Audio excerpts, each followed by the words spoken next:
Rebirth of queen in magical world. Episode 15। अगली सुबह होते ही वो लोग फिर से निकल जाते हैं अपने सफर के लिए। ऐसे ही उन लोगों को प्रथम स्तर में ही 1 महीने से भी अधिक लगभग 1.5 महीने हो गया था, क्योंकि प्रथम स्तर जंगल का सबसे बड़ा स्तर था और अब वो लोग दूसरे स्तर में पहुंचने वाले थे। प्रथम स्तर में उन लोगों ने कई छोटे तो कुछ बड़े जानवरों का सामना किया और उनकी ऊर्जा को भी लिया। अब वो लोग दूसरे स्तर में पहुंच गए थे। अब आगे दूसरे स्तर में जाने के बाद वो लोग काफी समय तक चलते रहे, लेकिन वो लोग घूम फिर कर एक ही जगह पर बार बार आ जाते। तो अनु ने परेशान होते हुए कहा, अरे यार, ये हो क्या रहा है? हम लोग यूं बार बार घूम कर एक ही जगह पर आ जा रहे हैं। आरोही ने भी कहा, हाँ, ऐसे तो हम लोग आगे बढ़ ही नहीं पाएंगे। लेकिन रिद्धि और प्रतिभा ने अभी तक कुछ नहीं कहा। वो दोनों ही अपने आसपास की चीजों को देखकर समझने की कोशिश कर रही थी। उन दोनों को शांत देखकर अजय ने पूछा, यहाँ हम लोग परेशान हैं, पर आप दोनों इतनी शांत कैसे हो? आखिर आप सोच क्या रही हो? तभी रिद्धि ने प्रतिभा की तरफ देखते हुए पूछा, क्या तुम्हें भी यही लगता है? तो प्रतिभा अपना सर हाँ में हिलाते हुए बोली, हाँ, तुम सही सोच रही हो। लेकिन बाकी तीनों को कुछ समझ नहीं आ रहा था। तो अनु कंफ्यूज होते हुए बोली, आखिर तुम दोनों का ये चल क्या रहा है और तुम दोनों सोच क्या रही हो? हमें भी तो कुछ बताओ कि तुम दोनों को आखिर समझ क्या आया। तो अनु की बात का जवाब देते हुए रिद्धि ने कहा, ये ही कि हम लोग माया जाल में फंस चुके हैं। ये सुनकर वो तीनों चौंककर हैरानी में प्रतिभा और रिद्धि को देखने लगे। आरोही अपनी हैरानी में ही बोली, क्या कहा तुमने? हम लोग माया जाल में फंस गए हैं, पर कब और कैसे? और अगर हम लोग माया जाल में फंस गए हैं तो हम बाहर निकले कैसे? क्या अब हम पर कोई हमला होने वाला है? क्या हम कभी यहाँ से नहीं निकल पाएंगे? और तुम दोनों कुछ बोल क्यों नहीं रही हो? कुछ तो बताओ। क्या क्या हम? आरोही इसके आगे कुछ बोलती उससे पहले ही अजय ने उसके मुंह पे हाथ रख दिया। तो आरोही अपने मुंह से अजय का हाथ हटाते हुए बोली, तुम मुझे पूछने क्यों नहीं दे रहे? और तुम दोनों? रिद्धि कुछ कहने को हुई, पर उससे पहले ही आरोही दोबारा बोल पड़ी, कुछ बता क्यों नहीं रही हो? तो अनु ने चिल्लाते हुए कहा, अरे चुप हो जा मेरी माँ, तू उन दोनों को कुछ बोलने देगी तब ना वो कुछ बोले, पर नहीं, तू पहले अपने सवाल पूछ ले। अनु के कहने पर आरोही को समझ आया कि वो एकदम से पैनिक होकर सवाल पर सवाल पूछे जा रही थी और उन दोनों को कुछ बोलने ही नहीं दे रही थी। तो उसने अपने दांत दिखाते हुए कहा, अरे वो मैं बस पूछ रही थी, तुम दोनों बताओ। मैं अब कुछ नहीं बोलूंगी। इतना बोल वो शांत हो गई और फिर अजय से धीरे से बोली, तुम मुझे बोल नहीं सकते देखी मैं शांत हो जाओ? तो अजय उसको अपनी आंखें बड़ी बड़ी करके देखने लगा और बोला, हाँ, तो तुम ही नहीं सुन रही थी, और जब शांत करने के लिए तुम्हारे मुंह पर हाथ रखा तो तुम उल्टा मुझ पर चिल्लाने लगी थी। ये सुन आरोही इधर उधर देखते हुए बोली, हाँ, तो तुम्हें ही सही से बताना नहीं आता, तो अब इसमें मेरी क्या गलती? आरोही के ये बोलने पर बेचारा अजय बस उसे हैरानी में देखता रह गया। एक तो वो उसे शांत करा रहा था, उल्टा ये उसकी ही काफी निकल रही है। बेचारे की शकल देखने लायक हो गई। तभी उसे अभय की वो बात याद आई जब उसने कहा था, अभी तो बेटा तेरी शुरुआत है, फिर धीरे धीरे तुम्हें भी पता चलेंगे लड़कियों के नखरे और तेवर। ये याद करते हुए उसने कहा, ओ, तो अभय भाई का मतलब आज समझ आया, सच में सही ही बोल रहे थे। अनु ने उन दोनों को इग्नोर कर उन दोनों से पूछा, तो अब हम लोग इस माया जाल से बाहर कैसे निकल सकते हैं? इतने समय में उन तीनों की ही अजय और आरोही की इन लड़ाइयों की आदत हो गई थी, इसलिए उन्होंने भी उन दोनों को इग्नोर किया। और प्रतिभा बोली, हम लोग एक तरह के भूल भुलैया में फंस गए हैं। तुम लोग ध्यान से देखो, यहाँ चारों तरफ बिल्कुल एक जैसे पेड़ पौधे हैं जिन्हें देखकर कोई भी कंफ्यूज हो सकता है, और ये सभी रास्ते आगे जाकर घूम फिर के फिर से वापस यही आ जाते हैं, क्योंकि हम लोग अभी तक लगभग इन सभी रास्तों से जा चुके हैं। ये देखो पेड़ों को निशान, ये हम लोगों के ही है और ये सब यहाँ सभी रास्तों पर है। तो अनु बोली, अगर हम सभी रास्तों से जा चुके हैं तो आखिर सही रास्ता है कौन सा और हम आगे जाएंगे कैसे? इस पर रिद्धि ने बताते हुए कहा, हाँ, हम लोग सब रास्तों पर जा चुके हैं और सभी एक जैसे ही है, इसलिए हमें इनमें से सही रास्ते को पहचानना है। इतनी देर से शांत बैठी आरोही ने पूछा, तो फिर हम पहचानेंगे कैसे? तो प्रतिभा ने कहा, ऐसे। इतना बोलकर वो बिना देरी किए अपने सामने के बड़े से पेड़ पर चढ़ गई। उसे मुश्किल से 2 मिनट लगे और वो पेड़ के सबसे ऊंचे हिस्से पर थी। ऊपर पहुंचकर उसने देखने के बाद कहा, ये वाला रास्ता, हमें इसी से जाना होगा। इतना बोल उसने वहीं से नीचे छलांग लगा दी और नीचे आराम से उतर गई। उसके इस कूदने पर आरोही ने अपने सीने पर हाथ रखकर गहरी सांस लेते हुए कहा, प्रतिभा, माना हमने कि तुम बहुत ही शक्तिशाली और बहादुर हो, पर इसे ही इतनी ऊंचाई से मत कूदा करो, तुम्हारा तो पर नहीं, पर मुझे जरूर डर लग जाता है। तो प्रतिभा ने बस अपना सर हिला दिया, जैसे बोल रही हो ये लड़की नहीं बदल सकती। फिर वो एक रास्ते पर चल पड़ती है और बाकी भी उसके पीछे पीछे चलने लगते हैं। अब वो लोग उस भूल भुलैया से बाहर निकल आए थे और आगे जाने लगे। अब शाम होने का समय आया था तो उन लोगों ने अपने अपने काम बांटे और रात गुजारने का इंतजाम करने लगे। रात के भोजन के बाद वो लोग सोने ही जा रहे थे, तभी अनु बोली, वैसे एक बात थोड़ी अजीब नहीं है कि हम लोग जब से दूसरे स्तर में आए हैं तब से हमें यहाँ कोई भी मायावी जानवर नहीं देखा, जबकि ज्ञानेंद्र जी ने तो बताया था कि दूसरे स्तर में सबसे खतरनाक जानवर रहते हैं। अनु की बात सुन प्रतिभा का भी इस बात पर ध्यान गया। वृद्धि ने कहा, हाँ तुम बोल तो सही रही हो, हम लोगों ने अभी तक तो कोई भी जानवर नहीं देखा यहाँ। फिर वो लोग सोने चले गए। इस समय प्रतिभा की पहरेदारी की बारी थी तो ही जग रही थी और हर बार की तरह सिम्बा उसकी गोद में बड़े आराम से बैठा था। वही प्रतिभा जो किताब ज्ञानेंद्र जी ने उसे दी थी वो उस किताब को ही पढ़ रही थी। उसने लगभग आधी से ज्यादा किताब को पढ़ लिया था। तभी वहां पर उसे मिनी दिखी जो आकर उसके चारों तरफ घूमने लगी और फिर उसके कंधे पर चढ़कर बैठ गई। उसकी हरकतों को देखकर प्रतिभा के चेहरे पर मुस्कान आ गई और उसने अपनी किताब को वापस रखकर कहा, तुम यहाँ क्या कर रही हो और सोई क्यों नहीं? अनु भी उठी थी, वो बाहर आके प्रतिभा के पास बैठ गई। तभी मिनी ने अपनी प्यारी सी आवाज में बोली, अब मालकिन नहीं सो रही तो मैं कैसे सोऊं? प्रतिभा कुछ बोलती उससे पहले ही सिम्बा बोला, हाँ तो मैं हूँ यहाँ पर मालकिन के लिए, तुम जा सकती हो। ये सुन मिनी प्रतिभा के कंधे से नीचे उतर सिम्बा के सामने जाकर अपने छोटे छोटे हाथों को अपनी कमर पर रखकर बिल्कुल अनु की तरह बोली, हाँ तुम तो पूरा समय यहाँ आराम से राजकुमारी जी की गोद में सोते रहते हो, अगर कोई हमला हुआ या कोई जानवर आ गया तो तुम तो सोते ही रहोगे, इसलिए मैं आ गई। अब अगर ऐसा हुआ तो मुझे अपनी शक्तियों से पता चल जाएगा। ये सुनकर तो सिम्बा जो आराम से बैठा था वो उठ गया और मिनी को घूरते हुए बोला, तुम्हारे कहने का मतलब क्या है कि मैं सही से खतरे की पहचान नहीं कर पाऊंगा? तो मिनी भी आज अपनी सब कसर निकालते हुए अपनी आंखें छोटी कर बोली, क्या पता हो सकता है, दिन भर तो सोते रहते हो, जब लॉकेट में होते हो तब भी, और अभी भी सोतुराम कही के। बस इतना ही सुनना था कि सिम्बा ने बोला, क्या कहा तुमने मुझे? सतु? सतु? अनु तुरंत बोली, सतु सतु नहीं सोतु, सोतुराम, बोला इसने। हाँ हाँ सोतुराम, सतु हो या सोतु, पर तुम्हारी हिम्मत कैसे हुई मुझे ऐसा बोलने की? तो मिनी ने तुरंत फिर से कहा, सोतुराम, ऐसे ऐसे बोलने की हिम्मत हुई। अब तो सिम्बा को गुस्सा आने लगा। उसने चिढ़कर कहा, मिनी की बच्ची पिद्दी सी तो खुद हो और मुझे सोतुराम बोलती हो, रुको अभी बताता हूँ तुम्हें। इतना बोलकर सिम्बा ने मिनी के ऊपर छलांग लगा दी, पर मिनी भी तेज थी, वो तुरंत वहां से हट गई और बोली, मुझे पिद्दी बोलते हो? तुम होंगे पिद्दी सोतुराम कही के, बड़े आए मुझे पिद्दी बोलने वाले। मिनी को चिढ़ता देख सिम्बा उसे और चिढ़ाते हुए बोला, इसमें पिद्दी बोलना क्या है, अब पिद्दी को पिद्दी ही बोलेंगे, समझी पिद्दी? अनु जो इतनी देर से हंस रही थी वो भी इन दोनों की लड़ाई देखकर मजे लेते हुए बोली, मिनी देखो सिम्बा तुम्हें बार बार पिद्दी बोल रहा है। अब मिनी और भड़क गई और वो बोली, अच्छा ऐसी बात है तो चलो देखते हैं कोका है, अगर सोतुराम तुम आलसी नहीं हो और हिम्मत है तो मुझे पकड़ कर दिखाओ।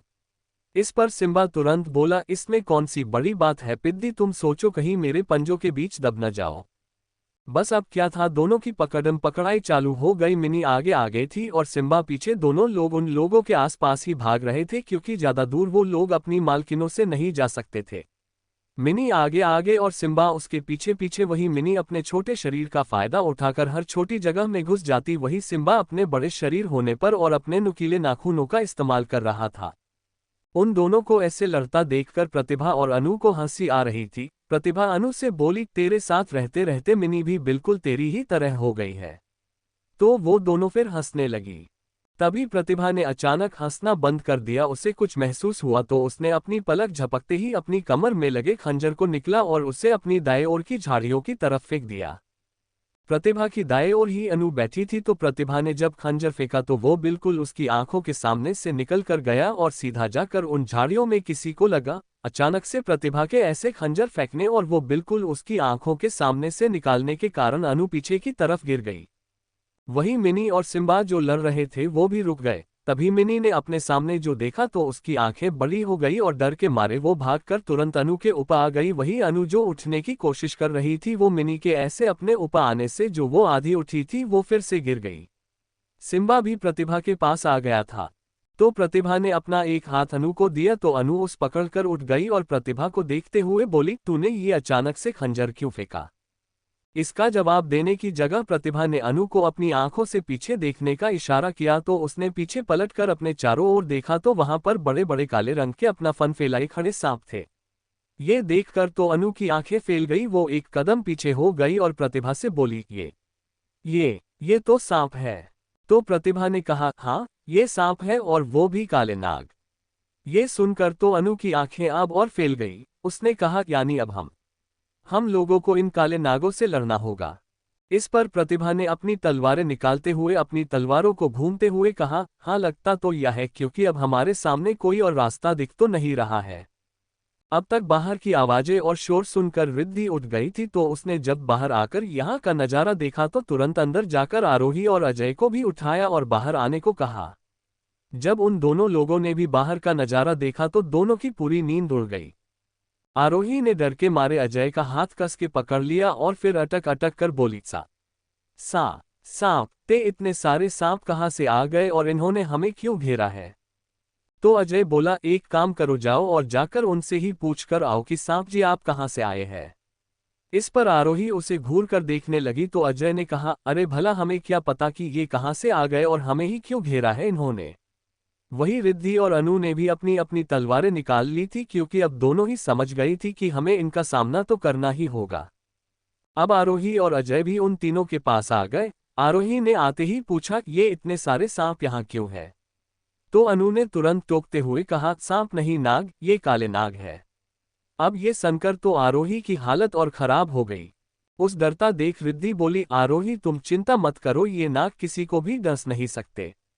ये सुन आरोही ने एक चैन की सांस ली कि तभी अनु बोल पड़ी, हाँ वो डस नहीं सकते पर जकड़ जरूर सकते हैं और उनकी जकड़ ही काफी है किसी की भी हड्डियों का चूरमा बनाने के लिए। इस पर आरोही बोली, यार तू कैसी दोस्त है, एक तो मुझे डर लग रहा है, वही तू है कि मुझे और ज्यादा डरा रही है। तभी प्रतिभा बोली, चुप एकदम चुप सबके सब, एक तो हम लोग यहाँ फंसे हुए हैं और तुम लोगों को एक दूसरे से ही फुर्सत नहीं है। हमें पहले इन सभी काले नागों को खत्म करना होगा। प्रतिभा की बात सुनकर वो सब शांत हो गए और सबने अपनी अपनी तलवारें निकाल ली। साथ मिनी और सिम्बा भी अपने विशाल रूप में आ चुके थे।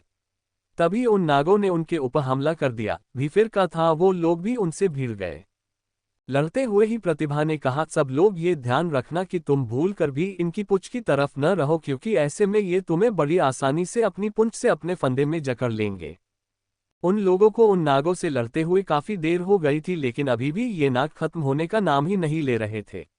लड़ते हुए ही रिद्धि प्रतिभा के पास पहुंच गई। उसने उससे कहा, प्रतिभा ये नाग तो खत्म ही नहीं हो रहे हैं और न ही इन पर हमारे वरों का कोई ज्यादा असर हो रहा है। प्रतिभा भी इन नागों को हराने का तरीका ढूंढ रही थी। तभी उसे मायावी जंगल की किताब में पढ़ी एक बात याद आई, तो उसने सभी को अपने पास आने को कहा तो सब उसके आसपास एक गोला बनाकर खड़े हो गए। सबकी पीठ एक दूसरे से लगी थी और आगे से वो उन नागों से लड़ रहे थे। प्रतिभा ने कहा, अगर इन नागों को खत्म करना है तो एक ही तरीका है। ये सुन सबने एक साथ कहा, क्या है वो तरीका? तो प्रतिभा ने बताया, इन काले नागों के फन पर देखा तुम्हें हल्का सा उठा हुआ वो नीले रंग का भाग दिख रहा है। तो सबने देखते हुए कहा, हाँ। तो प्रतिभा ने कहा, बस हमें उसी भाग पर वार करना है क्योंकि काले मायावी नागों की सब शक्तियां इनके शीर्ष में होती है। तभी एक नाग ने अपनी पूंछ से अजय को मारकर उसकी तलवार गिरा दी और उस अपने फंदे में फंसा लिया। ये देख आरोही जोर से चिल्लाए अजय।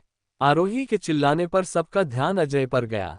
जब सबने देखा कि अजय को उनमें से एक नाग ने पकड़ लिया है तो वो सब सोचने लगे कि कैसे अजय को बचाया। तभी सभी को अजय के दर्द से चीखने की आवाज सुनाई दी। वो नाग अपनी पकड़ को अब और कस रहा था। अगर ऐसे थोड़ी देर और हुआ यो अजय के शरीर की कोई भी हड्डी टूट सकती थी। ये देखकर तो आरोही लगभग रोने लगी थी। वही प्रतिभा ने कहा, बस अब बहुत हुआ ये ड्रामा। अभी तक तो मैं सिर्फ इन नागों को भगाना चाहती थी पर अब ये सब मारेंगे। इतना बोलकर प्रतिभा ने अपनी दोनों तलवारों को हाथ में पकड़ा और फिर उसने उस नाग की तरफ देखा और उसकी तरफ भागकर एक ऊंची छलांग लगाई। फिर उसके फन पर पहुंचकर अपनी तलवार उठाए और उस नाग के फन के उस नीले हिस्से में तलवार घुसेड़ दी। प्रतिभा की तलवार लगते ही वो नाग चिल्ला पड़ा और एक झटके से अजय को छोड़ दिया, लेकिन वो जमीन पर गिरता इससे पहले ही प्रतिभा ने उसे बचा लिया और अपने साथ जमीन पर सुरक्षित उतारा। जमीन पर आकर प्रतिभा ने आरोही को अजय को संभालने को कहा और अवरिद्धि से वो बोली, अभी एक को ही मारा है, बाकियों को भी मारना है। वो दोनों उसकी बात का मतलब समझ गई और फिर उन लोगों ने मिलकर एक एक नाग को मार के जमीन पर बेहाल छोड़ दिया। लगभग 1 घंटे में उन लोगों ने उन सभी नागों का खात्मा कर दिया था। काले नागों का खात्मा करने के बाद उन लोगों ने नागों की शक्तियों को भी अवशोषित कर लिया, जिससे उनकी जितनी भी ऊर्जा नागों से लड़ने में खर्च हुई थी वो सब उन्हें वापस मिल गई, बल्कि अब तो उन्हें और ज्यादा शक्तिशाली महसूस हो रहा था। अब सुबह भी होने वाली थी, इसलिए प्रतिभा ने आराम करने की जगह जंगल में आगे बढ़ने का फैसला किया, जिससे किसी को दिक्कत नहीं थी, इसलिए सभी मान गए। धीरे धीरे करते हुए इन लोगों को जंगल में 1 महीने से भी अधिक समय और बीत गया, जिसमें इन्होंने जंगल का दूसरा स्तर विभिन्न प्रकार के शक्तिशाली जानवरों से लड़ते हुए और उनसे शक्तियां लेते हुए पार कर लिया था। साथ ये तीसरे स्तर में भी पहुंचकर उस आधा पार कर चुके थे। तीसरे स्तर में कोई काली शक्तियों का जानवर नहीं था, बल्कि यहाँ काली शक्तियों की आत्माएं, सैनिक या जिन लोगों ने यहाँ आकर काली शक्तियों को अपनाया था वो लोग रहते थे। प्रतिभा ने बाकियों के साथ मिलकर लगभग सभी आत्माओं को खत्म किया और काली शक्तियों के सैनिकों को आधे से ज्यादा खत्म कर दिया था। तीसरे स्तर के एक स्थान पर अनु ने किसी को पकड़ कर रखा हुआ था और वही अजय ने प्रतिभा के सामने जमीन पर अपने घुटने टेक कर बैठे हुए की गर्दन पर तलवार रखी हुई थी। तभी वो जिसकी गर्दन पर अजय ने तलवार रखी थी वो बोला, तुम लोग मायावी जंगल में यहाँ तक तो आ गए, लेकिन आगे नहीं जा पाओगे, देखा तुम्हें हमारी महारानी कैसे खत्म करेगी। उसकी ये बात सुनकर वो सभी लोग हंसने लगे और आरोही बोली, हम यही तो चाहते हैं कि तुम्हारी उस महारानी को पता चले और फिर वो हमसे लड़े। फिर प्रतिभा ने उससे पूछा, तुम लोग काली शक्तियों की महारानी के सेवक हो तो इतना तो पता ही होगा कि आज से 10 दिन बाद होने वाले चंद्रग्रहण में वो अपने महल से बाहर आएगी। ये सुनकर वो प्रतिभा को हैरानी में देखने लगा, तो ये देख प्रतिभा ने एक टेढ़ी मुस्कान के साथ कहा, तो तुम्हें पता है तो चला, अब तुम ये बताओ कि आखिर वो करने क्या वाली है, क्योंकि अब तक उसे तो पता चल गया ही होगा कि कोई उसके इलाके में घुसकर उसके कुत्तों को खत्म कर रहा है, लेकिन अभी तक वो शांत है और उसने कुछ किया नहीं, तो तुम बताओ कि आखिर वो क्या करने वाली है। तो वो कुछ भी नहीं बोल, बल्कि उसने कहा, तुम्हें क्या लगत है तुम बच जाओगे, और मैं अपनी महारानी के खिलाफ एक शब्द नहीं बोलूंगा, चाह तुम लोग मुझे मार। वो इसे आगे कुछ बोलता उससे पहले ही प्रतिभा ने अपना खंजर उसके गले में भोंक दिया। ये देखकर जिस दूसरे को अनु ने पकड़ रखा था उस पसीने छूटने ने लगे। तो प्रतिभा ने उठते हुए उस दूसरे के पास जाते हुए अपने खंजर को घूमते हुए कहा, मुझे ज्यादा बोलने वाले लोग बिल्कुल पसंद नहीं। प्रतिभा के ऐसे कहने और उसको इस तरह से देखने से वो दूसरा डर गया और डरते हुए बोला, देखा हमें ज्यादा नहीं पता क्योंकि महारानी क्या करना चाहती है ये सिर्फ वही जानती है, हमें बस ये पता है कि वो चंद्रग्रहण को बाहर तो आएगी, लेकिन जब तुम लोग वहां पहुंचोगे तो वो तुम्हें फंसा लेंगी और तुम लोगों की सब शक्तियां ले लेंगी। मैं उसके अलावा और कुछ नहीं जानता, अब मुझे जा। वो भी अपनी बात पूरी नहीं कर पाया, उससे पहले प्रतिभा ने उस भी मार दिया था। इसे बाद प्रतिभा बोली, चला हमारा काम हो गया है। उन सभी को अब प्रतिभा के ऐसा करने में कोई हैरानी नहीं हुई, क्योंकि अब उन लोगों की आदत हो चुकी थी इसकी। फिर वो सभी वहां से जाने लगे। काल महल में हेला अपने सिंहासन पर बैठी हुई थी। उसने हमेशा की तरह अपने आप को एक काले रंग की पोशाक हुडी जैसी, जिससे उसका चेहरा न दिखे, से ढका हुआ था। तभी उसका ही एक सैनिक आया और उसके सामने आया और उसके सामने अपने एक घुटने पर बैठ के अपने सर को नीचे झुका लिया। तो हेला ने उससे कहा, क्या खबर है। तो उसने कहा, महारानी, वो लोग अभी तीसरे स्तर में है और उन्होंने लगभग आधे से ज्यादा तीसरा स्तर को पार कर लिया है। ये सुनकर हेला हंसने लगी और मुस्कुराते हुए बोली, बहुत खूब, वो लोग तीसरे स्तर में पहुंच गए हैं, काबिलियत तारीफ काम किया है उन लोगों ने। आज तक कोई भी मायावी जंगल के तीसरे स्तर तक नहीं पहुंच पाया और वो लोग उसे आधा पार तक कर चुके हैं। फिर हेला ने अपने सिंहासन से नीचे उतर कर आते हुए अपने चेहरे से नकाब को हटाया, तो उस नकाब के नीचे से एक बेहद खूबसूरत चेहरा निकला, जिसे अगर कोई भी देखे तो उस पर मोहित हो जाए। असल में तो जैसा आप सभी को पता है कि रुद्र के दादाजी ने हेला के चेहरे को जला दिया था, जिसे कारण अगर कोई उस देख ले तो विचार डर जाए, लेकिन हेला ने दूसरों की शक्तियों को उनसे छीनकर और अपनी काली शक्तियों की आराधना से अपना ये खूबसूरत चेहरा पाया है। न जाने कितने ही लोगों की खूबसूरती को हेला ने उनसे छीना है। हेला ने मुस्कुराते हुए कहा, मुझे उन लोगों का बेसब्री से इंतजार है। आखिर कितने ही सालों बाद पहली बार हमारे महल में कोई मेहमान आ रहे हैं। उनके स्वागत की तैयारी करो, उनके स्वागत में कोई भी कमी नहीं रहनी चाहिए। इतना बोलकर वो फिर से हंसने लगी और फिर शांत होकर एक डरावनी मुस्कान के साथ बोली, मुझे सच में इंतजार है, लेकिन तुम लोगों का नहीं बल्कि तुम्हारी शक्तियों का। आखिर तुम लोग यहाँ तक पहुँचे हो तो तुम्हारी शक्तियाँ तो लाजवाब होगी, साथ ही मुझे मेरी खूबसूरती को थोड़ा और भी तो बढ़ाना है। मायावी जंगल के तीसरे स्तर में रात के समय प्रतिभा, अनु, रिद्धि, अजय, आरोही सब आग के चारों तरफ बैठे थे और अपना भोजन कर रहे थे। आज वो सब बहुत थके हुए थे क्योंकि आज उन्होंने बहुत से लोगों से लड़ाई की और काफी अपनी शक्तियों का प्रयोग किया था। वो सब अपना अपना भोजन करने के बाद बैठे ही थे कि रिद्धि ने ऊपर आसमान में चंद को देखते हुए कहा, आज से ठीक 2 दिन बाद चंद्र ग्रहण है, यानी आज से 2 दिन बाद हमारी जिंदगी का सबसे बड़ा और सबसे कठिन युद्ध होगा, जिसे हम लोग हार तो किसी कीमत में नहीं सकते, क्योंकि अगर हार गए तो अपनी जिंदगियों से भी हार जाएंगे। रिद्धि की बात सुन सब लोग उसी बारे में सोच रहे थे। तभी सब लोग प्रतिभा को देखने लगे तो वो किसी बहुत ही गहरी सोच में डूबी हुई थी। ते देख अनु ने उससे पूछा, क्या हुआ, तू क्या इतने ध्यान से सोच रही है? तो प्रतिभा ने अपनी सोच से बाहर आते हुए कहा, कुछ नहीं, मैं बस ये सोच रही थी कि हेला ने हम लोगों के लिए क्या जाल बिछाया होगा। वो सब कुछ और बात करते हैं। उसी बीच आरोही बोलती है, अब मुझे नींद आ रही है, सच्ची आज बहुत थक गए हैं, मैं तो सोने जा रही हूँ। तो उसकी बात सुन प्रतिभा बोलती है, हाँ अब सब लोग जाकर सो जो, क्योंकि सुबह होते ही हमें निकलना होगा और कल हमें तीसरा स्तर पूरा पार करना है। प्रतिभा की बात पर सब हाँ में सर हिलाते हैं, फिर जाकर सो जाते हैं क्योंकि सभी लोग काफी थके हुए थे। उन सब के जाने के बाद प्रतिभा अपनी शक्तियों से चारों तरफ एक सुरक्षा घेरा बनाती है, ताकि अगर कोई भी हमला हो उन पर तो वो लोग बचा सके।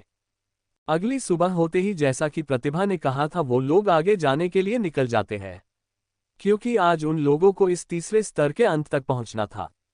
एक दिन बाद प्रतिभा और उसके दोस्त अब तक तीसरे स्तर को पार करके चौथे व आखिरी स्तर में पहुंच गए थे। इस बात का आभास हेला को भी हो चुका था कि वो लोग चौथे स्तर में पहुंच चुके हैं। आज ही चंद्र ग्रहण था, इसलिए काल महल के बाहर आज काफी शक पहरा था। चारों तरफ एक से एक खतरनाक काले सिपाही पहरा दे रहे थे। प्रतिभा, अनु, आरोही, रिद्धि और अजय काल महल से ही थोड़ी दूरी पर एक स्थान पर छुपे हुए थे। वो लोग वहां से ही छुपकर काल महल पर नजर रखे हुए थे। वहीं पर अनु ने प्रतिभा से पूछा, हम लोग यहाँ तक तो आ गए हैं, अब हमें आगे क्या करना है? आखिर हम लोग आगे करेंगे क्या? अनु के इस सवाल पर बाकी सब भी प्रतिभा को देखने लगे, क्योंकि उन्हें भी यह सवाल का जवाब जानना था कि आखिर वो लोग करेंगे तो करेंगे क्या।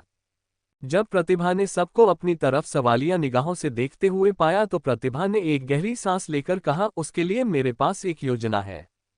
तो सब लोग उस बड़े ध्यान से देखने व उसकी बात को सुनने लगे। प्रतिभा ने बताते हुए कहा, हम लोग हेला पर ऐसे ही हमला नहीं कर सकते, क्योंकि उसकी इतनी बड़ी सेना से उसके ही महल में लड़कर हमारा जीतना काफी मुश्किल है, इसलिए जब हेला अपने महल से बाहर आएगी तब हम उस पर हमला करेंगे। फिर प्रतिभा ने उन सबको अपनी आगे की योजना समझाई कि कैसे लड़ना है और कौन कब क्या करेगा और उन पर कैसे हमला करना है। तभी आरोही बोली, ये क्या हो रहा है, आज दिन इतनी जल्दी कैसे ढल गया? आज सूर्यास्त होने को आया है और हमें पता भी नहीं चला। तो अजय हंसते हुए बोला, लगत है कुदरत भी यह चाहती है कि हेला का अंत जल्द से जल्द हो, तभी आज दिन जल्दी ढल गया, यानी चांद भी जल्दी निकलेगा और चंद्र ग्रहण भी होगा। इस पर रिद्धि ने भी कहा, हाँ सच में आज ऐसा लग रहा है कि दिन बहुत जल्दी खत्म हो गया हो, लेकिन शायद हम ही लोगों ने ध्यान नहीं दिया होगा, तभी हमें लग रहा है कि आज दिन बहुत जल्दी खत्म हो गया है। रिद्धि की बात सबको सही लगी, वो सही बोल रही है कि हम लोगों ने ध्यान नहीं दिया होगा, इसलिए उन लोगों ने इस बात पर ध्यान नहीं दिया। लेकिन प्रतिभा कुछ और ही सोच रही थी। तभी उसके चेहरे पर एक बेहद खतरनाक मुस्कान आई, लेकिन अगले ही पल वो चली भी गई। कुछ ही देर बाद उन लोगों ने देखा कि महल में हलचल शुरू हो गई है। महल के सामने एक विशाल रथ आया जो बड़े बड़े काले घोड़ों से बंधा हुआ था। तभी महल के अंदर से काला लिबास पहने कोई आकर उस रथ में बैठ गया। उसके बैठते ही रथ चल पड़ा और वही बाकी आधे सैनिक भी उस रथ के साथ चलने लगे। ये देखकर अनु बोली, यही शायद हेला है। ज्ञानेंद्र जी ने बताया था ना कि हेला हमेशा काले रंग के लिबास से अपना आप को ढक कर रखती है, तो ये वही होगी। इस पर प्रतिभा ने कहा, अब वक्त आ गया है आर या पार की लड़ाई का। आज या तो हेला रहेगी या फिर हम। प्रतिभा के ये कहते ही सभी जो अभी तक ऐसे ही बैठे थे वो सब एकदम सीरियस हो गए। प्रतिभा ने अपने लॉकेट पर हाथ रखकर अपनी आंखें बंद करके कहा, भी अब आगे सब आप संभाल लेना महादेव, आपने जैसा चाह हम वो कर रहे हैं, बाकी आप संभाल लेना। इतना बोलकर प्रतिभा ने अपनी आंखें खोलकर अपनी मुठ्ठियां कस लार कहा, हर हर महादेव। इस पर बाकी सब भी एक साथ बोले, हर हर महादेव। मायावी जंगल से समुद्र की तरफ जाने के रास्ते पर हेला का रथ काफी तेजी से आगे बढ़ रहा था और उसकी सुरक्षा में बाकी सैनिक भी उसके साथ ही चल रहे थे। तभी अचानक कहीं से कुछ तीर बहुत ही तेज गति से रथ के रास्ते में उसके सामने आकर जमीन पर लगे। ये देखकर रथ के घोड़े अचानक से रुक गए और चिल्लाने लगे और थोड़ा पीछे होकर रुक गए। इस पर उनकी सेना का ही एक सैनिक आगे आकर उतरकर चिल्लाकर बोला, कौन है यहाँ पर, किसकी इतनी हिम्मत ही कि वो महारानी हेला के रास्ते में आए। इस पर पेड़ पर बैठी एक लड़की पेड़ से कूदकर नीचे सीधे उसके सामने आकर खड़ी हो गई। उसके चेहरे पर नकाब बंधा हुआ था, इसलिए कोई भी उसके चेहरे को न देख सका। उस सैनिक ने जब प्रतिभा को ऐसे अपने सामने देखा तो वो हैरान हुआ, लेकिन फिर उसकी नज़र प्रतिभा की आंखों पर गई तो एक पल को उसकी उन सुंदर आंखों को देख के उसकी सुंदरता के बारे में सोचने लगा। लेकिन जब प्रतिभा की आंखों के गुस्से को देखा तो हल्का डर भी गया। वो कुछ हमला करता इससे पहले ही प्रतिभा ने एक हाथ से उसका हाथ पकड़कर तोड़ दिया और दूसरे से उसकी गर्दन पकड़ ली और एक झटके में उसकी सांसों को रोककर उसका खेल खत्म कर दिया। अपने साथी को ऐसे एक पल में मरते देख बाकी सैनिक भी आगे आने लगे। ये देख प्रतिभा ने अपना खंजर निकाला और सबको मारना शुरू कर दिया। वहीं दूसरी तरफ काले लिबास को पहनी हेला के चेहरे पर मुस्कान आ गई और वो बोली, ओ तो तुम आखिरकार आ ही गई, अब तुमसे मिलने का और इंतजार नहीं होता। जैसे जैसे वो सैनिक हमला करते वैसे वैसे प्रतिभा एक एक को सीधा यमलोक पहुंच देती। अब धीरे धीरे सैनिकों की संख्या बढ़ती जा रही थी और साथ ही अब पहले से ज्यादा शक्तिशाली भी। तभी वहां पर अजय और आरोही अपनी अपनी तलवारों के साथ प्रतिभा को पीछे से कवर करते हुए लड़ने लगते हैं। वहीं रिद्धि अपनी बर्फ शक्तियों और अनु अपने धनुष के साथ भी उन सैनिकों के पीछे से आकर, यानी जो हेला के रथ के पीछे थे, उन सभी को मारने लगते हैं। उन लोगों ने मिलकर लगभग आधी सेना खत्म कर दी थी, पर अभी भी काफी सैनिक बचे थे, लेकिन प्रतिभा भी रुकने का नाम नहीं ले रही थी। वही सिम्बा और मिनी भी आज अपनी पूरी शक्तियों के साथ लड़ रहे थे। अब प्रतिभा रथ के काफी करीब पहुंच गई थी, तो उसने सभी को इशारा किया तो सब समझ गए और प्रतिभा को चारों तरफ से कवर कर लिया। प्रतिभा रथ के पास पहुंच गई तो उन लोगों ने प्रतिभा और रथ के चारों तरफ एक घेरा सा बना लिया, जिससे हेला का कोई भी सैनिक बीच में आकर अगर हेला को बचाने की कोशिश करे तो वो लोग उस रोक सके। वही प्रतिभा ने रथ के पास पहुंचकर कहा, हेला, कब से तुमसे मिलना चाह रही थी पर आज तक हम मिल नहीं पाए, लेकिन शायद आज ही हमारी मुलाकात का वो दिन है। वैसे मैंने तो बहुत सुना था कि तुम बहुत शक्तिशाली हो, पर क्या हुआ, कहीं डर तो नहीं गई जो इस अपने रथ के अंदर बैठी हुई हो? अब क्या तुम्हें बाहर नहीं आना? क्या तुम मुझसे मिलना नहीं चाहोगी? तभी रथ का दरवाजा हटा और अपना एक पैर नीचे रखकर वो बाहर आए। उसके बाहर आते ही चारों तरफ के सैनिक एकदम शांत हो गए। अब प्रतिभा ने भी अपनी तलवार पर अपनी पकड़ कस ली। अब तक वो बाहर आ चुकी थी, लेकिन वो बाहर आकर भी हंसने लगी, जिससे किसी को कुछ समझ ही नहीं आया। तभी उसने प्रतिभा पर हमला किया, लेकिन प्रतिभा तुरंत अपनी जगह से हट गई और उस हमले से आसानी से बचा गई। लेकिन अब प्रतिभा की बारी थी। प्रतिभा ने भी अपनी वायु शक्तियों का प्रयोग करना शुरू किया, जिसके कारण अब इसकी आंखें सफेद रंग में बदल गई और साथ ही उसकी तलवार भी सफेद चमक रही थी, जिसने सभी का ध्यान प्रतिभा की तरफ खींच लिया। तो उसने भी अपनी तलवार निकल ली। अब दोनों में ही लड़ाई शुरू हो गई थी। तभी एक तेज बार से प्रतिभा के उल्टे हाथ पर चोट लगी और वहां से हल्का सा खून भी छलकने लगा। उन दोनों के ही हमले बहुत तेज थे। तभी उसने कहा, वैसे मानना पड़ेगा कि तुम तलवारबाज तो बहुत अच्छी हो। आज तक मेरे सामने कोई भी अपनी तलवार के साथ इतनी देर तक टिक नहीं पाया। आज तक इस पूरे मायावी जंगल में मुझे ऐसा अच्छा तलवारबाज कोई मिला ही नहीं। तो प्रतिभा ने उसका मजाक उड़ते हुए कहा, क्योंकि आज तक तुम्हारा मेरे जैसे किसी से पाला नहीं पड़ा न, वरना तुम्हारी इन तलवारबाजी की तकनीकों से तो कोई न हारे। ये सुन उसे गुस्सा आने लगा। अब उसके हमले और भी तेज व खतरनाक हो गए, लेकिन अब प्रतिभा भी उसके उन हमला का जवाब उतनी ही तेजी से दे रही थी। तभी अचानक से प्रतिभा ने एक हमले में उसे नीचे गिराकर उसके पहने हुए लिबास को फाड़ दिया, जिससे उसका चेहरा साफ दिखने लगा। उसे देखकर प्रतिभा को हैरानी ही, क्योंकि ये हेला थी ही नहीं। भले ही उसने हेला को नहीं देखा था, पर उसे पता था कि उसके सामने जो है वो हेला नहीं है। तो प्रतिभा ने कहा, तुम हेला नहीं हो, असली हेला कहाँ है? तो वो जमीन पर पड़ी लड़की बोली, तुम्हें क्या लगता है तुम महारानी तक इतनी आसानी से पहुंच जाओगी और उन्हें पता भी नहीं चलेगा? ये सुन प्रतिभा की आंखें छोटी हो गई। उसने अपनी तलवार से एक बार में बिना सोचे उस लड़की की गर्दन काट दी। वो कुछ बोलने को पीछे मुड़ी कि तभी हवा में उड़ते हुए एक चील पर बैठे किसी ने वहां पर एक गोल फेंका। कोई कुछ करता या समझता उससे पहले ही वो गोल फट गया और वहां पूरे में हर जगह केवल और केवल काला काला धुआं हो गया।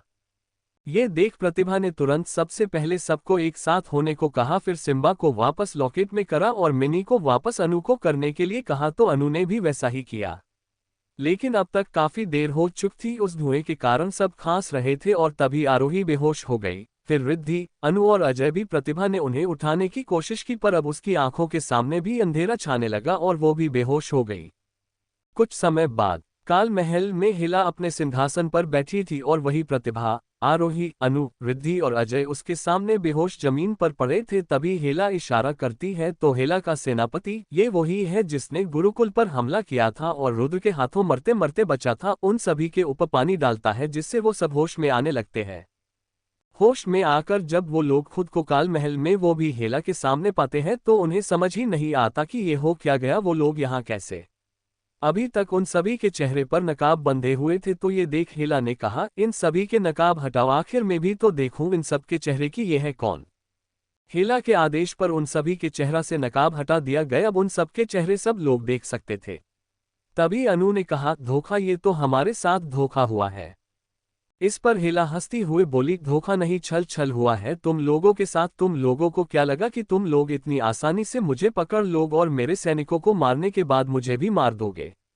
तुम लोगों ने क्या सोचा कि मेरे ही जंगल में, मेरे ही महल में आकर मुझे मार दोगे। लेकिन तुम लोग शायद भूल गए हो कि ये मायावी जंगल है, यहाँ पर मेरा सिर्फ और सिर्फ मेरा राज है। मैं जो चाहूँ वो कर सकती हूँ यहाँ पर, चाहे मैं दिन को रात बना दूं या रात को दिन बना दूं। अब जाकर सबको समझ आया कि आखिर हेला ने कर क्या था। हेला ने अपनी मायावी शक्तियों से जंगल में समय को ऐसे दिखाया था कि सबको लगे रात हो गई है, लेकिन उस समय असल में दिन ही था। और फिर जब वो लोग रात समझ लेंगे तब हेला अपने जैसे कपड़े पहने किसी और को महल के बाहर भेज देगी, जिससे जब ये लोग हेला समझकर उस लड़की पर हमला करेंगे तब वो पहले खुद लड़ेगी, क्योंकि वो मायावी जंगल की सबसे अच्छी तलवारबाज थी।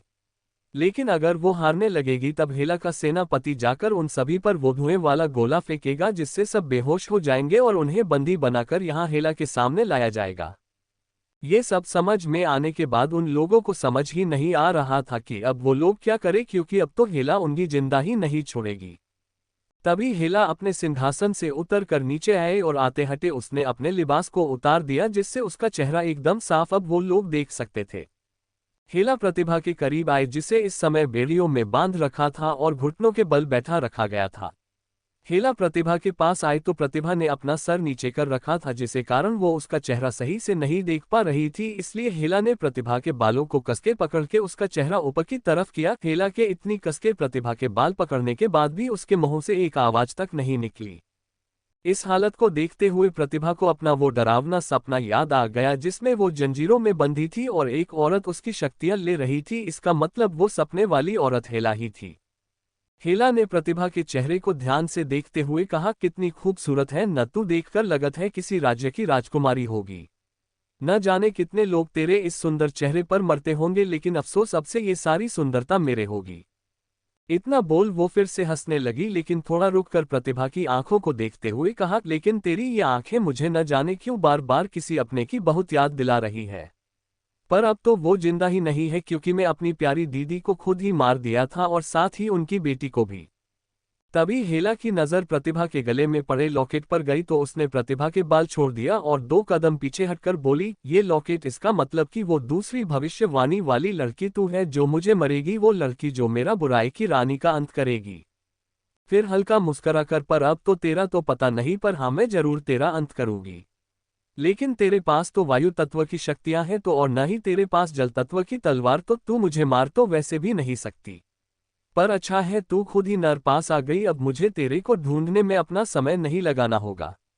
चलो तुम आज रात तक और जिंदा और खूबसूरत रह लो, जिसे या करना होकर लो, क्योंकि लोग के आने के बाद सबसे पहले मैं तुम्हें भी अपनी बहन की तरह अपने हाथों से मार दूंगी। तभी सेनापति बोल, महारानी रात हो चुकी है और चंद भी हल्का हल्का दिखने लगा है, आपको जल्दी वहां पहुंचना चाहिए। ये सुन हेला ने कहा, ठीक है, इन सब को पिंजरे में डाल दो। प्रतिभा को देखते हुए, अब तुम तो यहाँ हो, आखिर मुझे रोकेगा कौन अब। फिर हेला जाने लगी। उसने जाते हुए अपने सेनापति से कहा, गलती से भी इनमें से एक भी भागना नहीं चाहिए। तो सेनापति बोला, आप चिंता न करें महारानी, मेरे होते हुए इस नहीं होगा। फिर हेला महल से बाहर चली गई। हेला के जाने के बाद सेनापति ने हेला के आदेश के अनुसार उन सभी को उनके हाथ पैर रस्सियों से बांधकर जेल में डलवा दिया। उन सभी को जेल में डालने के बाद सभी सैनिक चारों तरफ फैल गए और पहरेदारी करने लगे।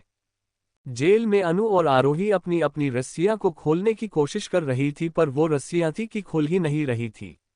तो अनु ने परेशान होकर कहा, ये कैसी रस्सी है जो खुल ही नहीं रही है, बल्कि जितना कोशिश करो ऐसा लगता है कि ये और कस रही हो।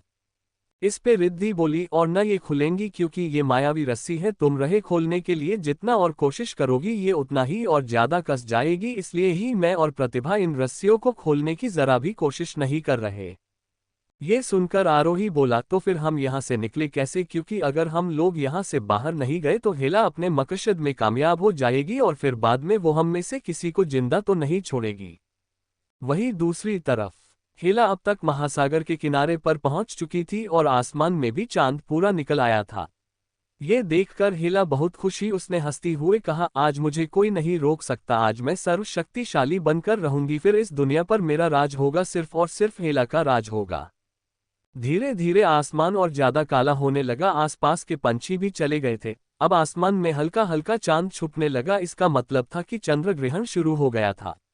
ये देखकर हेला खुश हो गई। उसने अपने चारों तरफ एक जादुई घेरा बना लिया जिस पर चांद की रोशनी साफ पड़ रही थी और उसने अपनी मंत्र पढ़ने चालू कर दिए।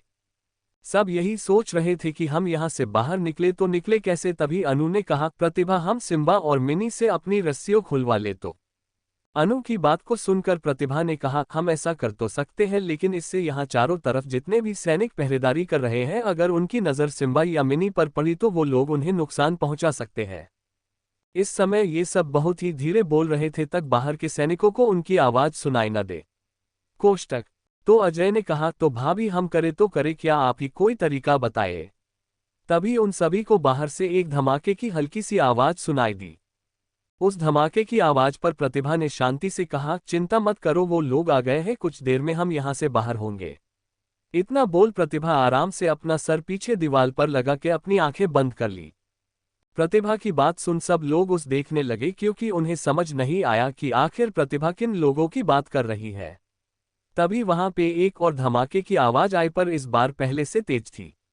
इस पर प्रतिभा के चेहरे पर एक मुस्कान आ गई। उस धमाके पर जो सैनिक पहरेदारी कर रहे थे वो लोग भी धमकी की तरफ चले गए। उन लोगों के जाने के कुछ देर बाद जेल की दीवार हल्की पीली रोशनी और एक तेज आवाज के साथ टूट गई। दीवार टूटने से वहां पर धूल धूल हो गई थी, जिसके कारण कुछ साफ नहीं दिख रहा था। सबको उस धूल में दो लोग दिखे, जिन्हें देखकर आरोही बोली, ये लोग कौन है।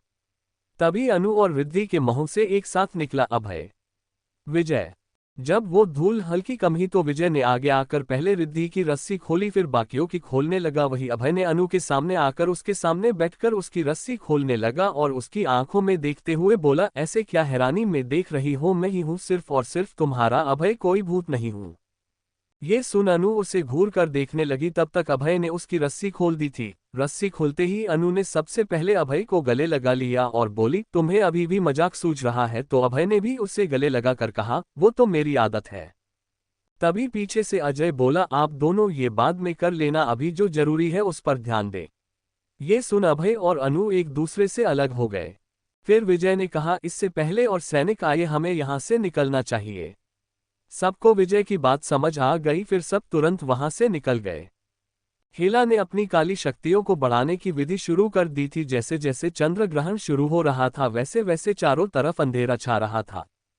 पंचतत्व गुरुकुल में सभी गुरु महागुरु के साथ खड़े थे। आसमान के बदलते रंग और शुरू होते हुए चंद्र ग्रहण को देखते हुए महागुरु बोले, वो समय आ गया, आज वो भविष्यवाणी सच होगी, बुराई चारों तरफ फैलेगी और हमें बचाने उस अपने असली रूप में आना ही होगा। इतना बोल उन्होंने अपने हाथ जोड़कर कहा, हे महादेव, अब सब आप पर है। तो बाकी गुरुओं ने भी अपने अपने हाथ जोड़ शिव जी से प्रार्थना करने लगे। विजयगढ़ के राजमहल में रुद्र का पूरा राज परिवार महल की छत पर था। महाराज देवेंद्र ने आसमान को देखते हुए कहा, आज सर्वनाश होगा, बुराई का साम्राज्य होगा, अब सबको सिर्फ वो लड़की यानी प्रतिभा ही बचा सकती है।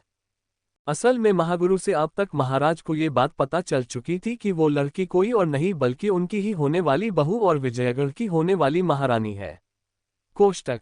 ये सुन राजमाता ने कहा, हे महादेव, मेरे बच्चों की रक्षा करना और उन्हें इस बुराई से लड़ने की शक्ति देना। शिवगढ़ के शिव मंदिर में महाराज वीर प्रताप और राजकुमार राज प्रताप शिव जी की प्रतिमा के सामने अपने हाथ जोड़े खड़े प्रार्थना कर रहे थे। सिर्फ वही नहीं बल्कि पूरा शिवगढ़ आज शिव मंदिर में प्रार्थना कर रहा था। महाराज वीर प्रताप और राज को भी ये बात आज ही महागुरु ने अपने संदेश द्वारा बताई थी कि उनकी बेटी आज शिवगढ़ की राजकुमारी प्रतिभा ही वो लड़की है जिसे आज उस सर्वंशा को रोकना होगा। ये पता चलने के बाद राज अपनी बहन के पास जाना चाहता था, पर उस महाराज ने रोक लिया और फिर वो लोग शिव मंदिर आ गए। जैसे ही ये सब शिवगढ़ के लोगों को पता चला तो वो सब भी शिव मंदिर पहुंच गए ताकि अपनी राजकुमारी की जीत की प्रार्थना कर सके। शिवगढ़ के राजगुरु और वो साधु बाबा भी यही शिवगढ़ में मौजूद थे और वही लोग हवन करा रहे थे। जब चंद्र ग्रहण शुरू हुआ और आसमान का रंग बदलने लगा तब महाराज ने विनती करते हुए कहा, भोले भंडारी, आपने हमेशा हमारे राज्य और परिवार पर अपनी कृपा रखी है, बस इस बार भी हमारी पुत्री पर अपनी कृपा बनाए रखना। तभी राज ने कहा, मैंने आज तक शिव जी आपसे कुछ नहीं मांगा, पर आज आपसे बस इतनी गुजारिश है कि मेरी बहन की रक्षा करना। उन लोगों की बात सुन साधु बाबा बोले, आप लोग चिंता ना करिए, उन पर महादेव का आशीर्वाद है, उन्हें खुद ऊपर वाले ने चुना है तो उनको कुछ नहीं होगा। इतना बोल उन्होंने कहा, हर हर महादेव। तो वहां मौजूद राज्य के सभी लोग भी साथ में बोले, हर हर महादेव। ये हाल सिर्फ विजयगढ़ या शिवगढ़ का ही नहीं बल्कि हर राज्य का था। हर कोई अपने अपने ईश्वर से सिर्फ इस सर्वनाश के खत्म होने की दुआ कर रहा था। सिर्फ इंसान ही नहीं बल्कि जानवरों तक को ये महसूस हो गया था कि जरूर संकट आने वाला है। वो भी अपने वजूद को बचाने के लिए इधर उधर भटक रहे थे। मायावी जंगल में महल से बाहर आने के बाद प्रतिभा ने रास्ते में अभय से पूछा, आपके भाई सा कहाँ है? तो अभय ने कहा, आपका संकेत मिलने के बाद जब हम यहाँ आए तब भाई सा सीधे महासागर के तट पर चले गए ताकि जब तक हम लोग पहुंचे तब तक वो हेला को रोक सके। तभी अनु बोली, लेकिन प्रतिभा, तूने इन लोगों तक यहाँ आने का संकेत दिया कैसे और तुझे कैसे पता था कि हम लोग यहाँ फंस जाएंगे?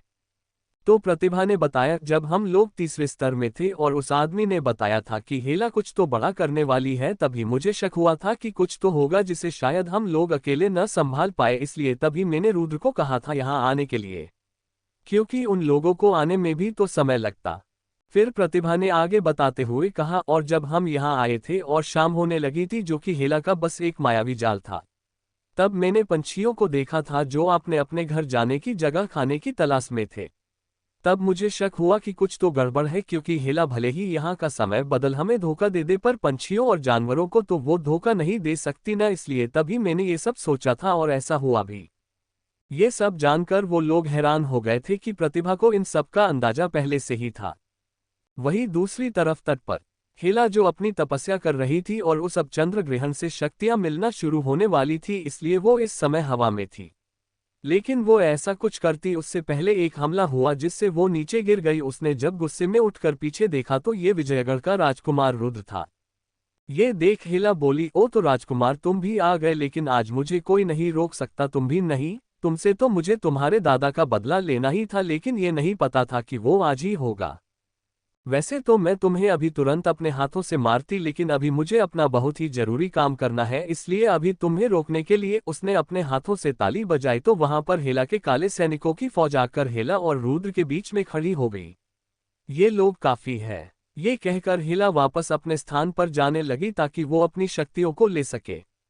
वहीं ये सब सुनकर रुद्र ने अपनी ठंडी नजरों से उन सभी सैनिकों को एक बार देखा और उसके होठों से कुछ शब्द निकले, ये मुझे लड़ने के लिए काफी है। इतना बोल उसके होठों पर एक टेढ़ी मुस्कान आ गई, जैसे कि वो हेला का मजाक बना रहा हो। फिर अचानक वो मुस्कान गायब हो गई और उसने अपनी तलवार पर पकड़ कसी तो उसकी अग्नि तलवार बहुत तेज लाल रोशनी के साथ चमकने लगी, जिसने हेला के साथ साथ सभी का ध्यान उस तलवार की तरफ खींच लिया।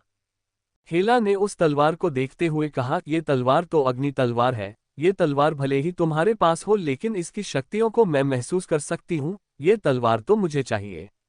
पिछली बार तुम्हारे दादा से नहीं ले पाए, लेकिन इस बार ये जरूर मेरी होगी, हर कीमत पर मेरी होगी। तभी हेला ने इशारा किया तो उसके सैनिक एक साथ रुद्र पर हमला करने को आगे गए और सबने उस चारों तरफ से घेर लिया। लेकिन ये देख रुद्र की आंखों में जरा भी डर नहीं आया। उसने अपनी तलवार उठाए और एक एक करके अपने केवल एक हमले से ही सबको मारना ऐसे शुरू किया जैसे वो सबकी गाजर मूली हो और रुद्र बड़े आराम से उन्हें काट रहा हो।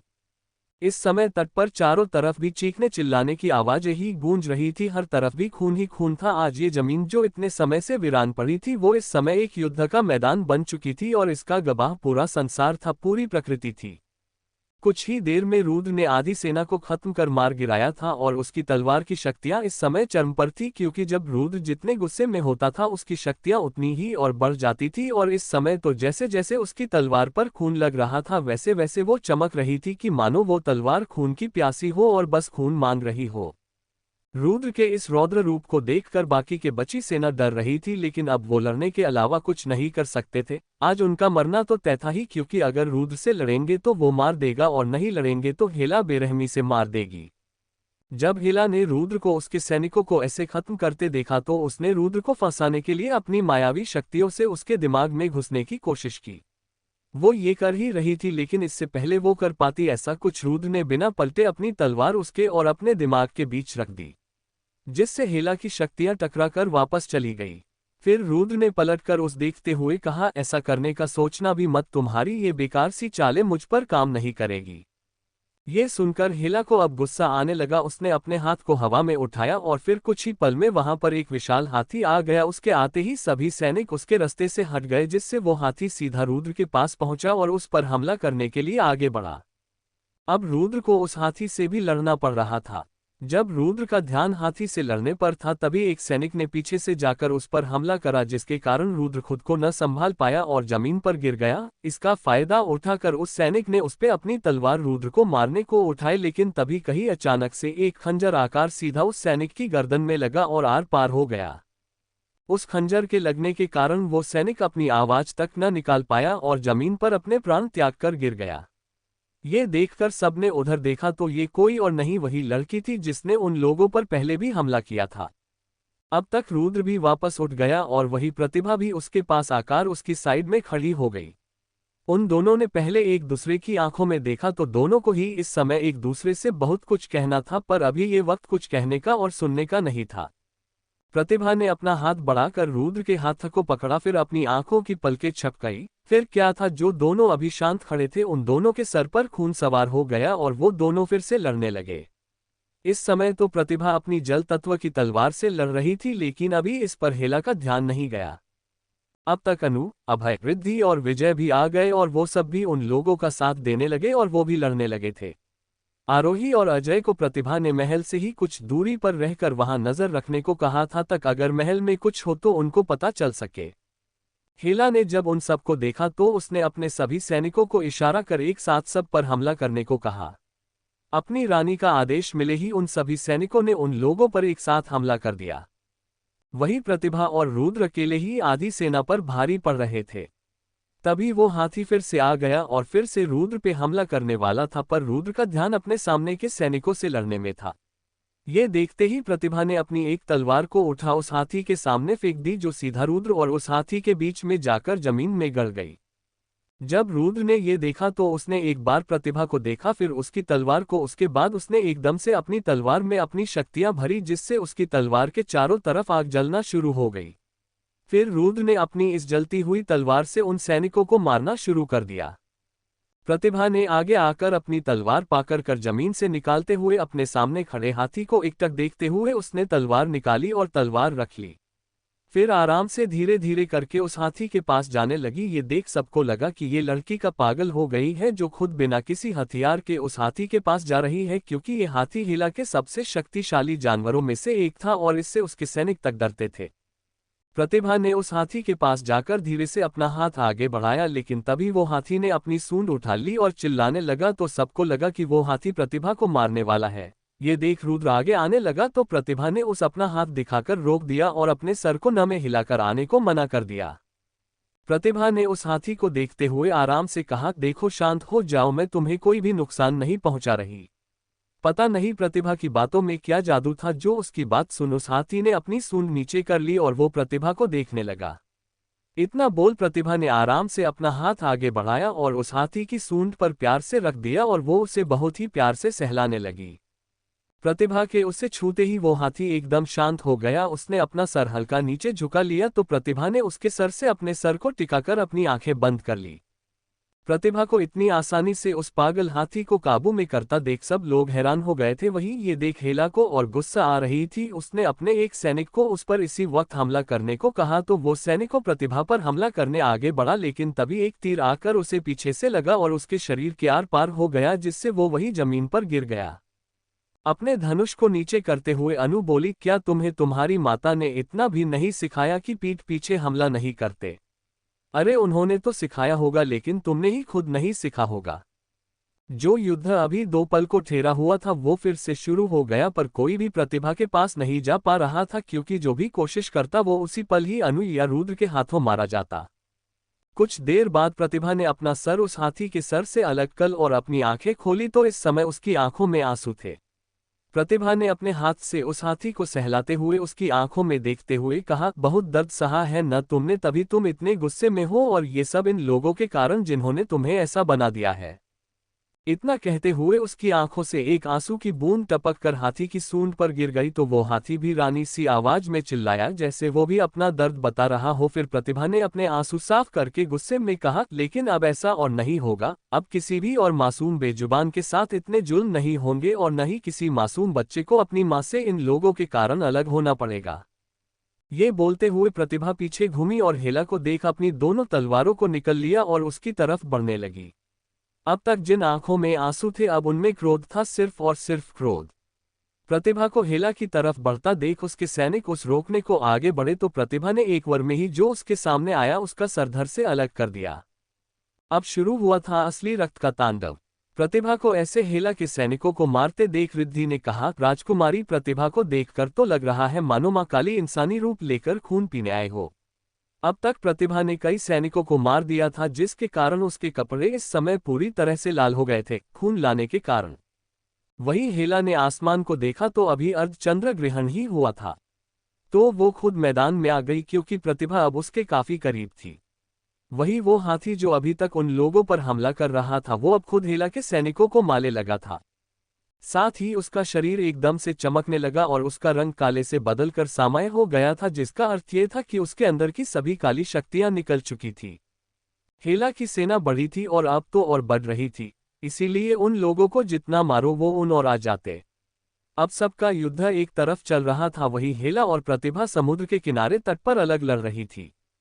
अब जाकर हेला का ध्यान प्रतिभा की तलवारों पर गया तो वो बोली, इसका अर्थ है कि सच में तुम ही वो दूसरी भविष्यवाणी वाली लड़की हो, पर अफसोस तुम मेरा कर कुछ भी नहीं पाओगी, भले ही तुम्हारे पास ये जल तत्व की तलवारें हो।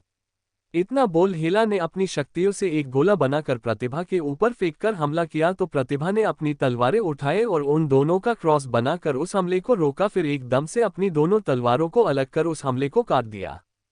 ऐसे ही हेला लगातार प्रतिभा पर हमला करती रही और प्रतिभा उनसे से बचने की कोशिश करती रही। चंद्र ग्रहण के कारण बाकी सभी शक्तियां कमजोर होती जा रही थी और सभी काली शक्तियां अधिक शक्तिशाली होती जा रही थी। प्रतिभा ने अपनी सभी शक्तियां इस समय अपनी तलवारें में लगा रखी थी। अब जब हेला को लगा कि प्रतिभा को इस नहीं हरा सकते हैं तो उसने भी अपनी तलवार निकाली जो उसकी शक्तियों के कारण काले रंग की थी, पर उस तलवार को देखकर ही समझा जा सकता था कि कितनी शक्तिशाली हो सकती है ये तलवार। तभी हेला ने प्रतिभा भी अब कैसे शांत रहती, उसने भी अब अपने बचाव के साथ हमले शुरू कर दिए। उन दोनों की लड़ाई और उनकी महातलवारों के टकराने के कारण वो पूरी जगह कांप रही थी। अब हेला और प्रतिभा की लड़ाई भी बढ़ती जा रही थी। इसी बीच प्रतिभा ने एक हमले में हेला के एक हाथ को घायल कर दिया। चोट लगने के कारण हेला को और गुस्सा आने लगी। उसने एकदम से अपने हाथों से हवा में कुछ किया तो वहां की हवाएं तेज चलने लगी और तभी आसमान में एक तेज पर डरावनी आवाज गूंजी, जिससे लगभग सभी लोग कांप उठे। सबकी नजर आसमान में गई तो वहां पर एक विशाल काले रंग का ड्रैगन था। उस देखकर सबकी आंखें हैरानी में फैल गई। वो ड्रैगन उड़कर हेला के करीब आ गया। हेला ने उस देख तो उसके चेहरे पर एक शैतानी मुस्कान आ गई।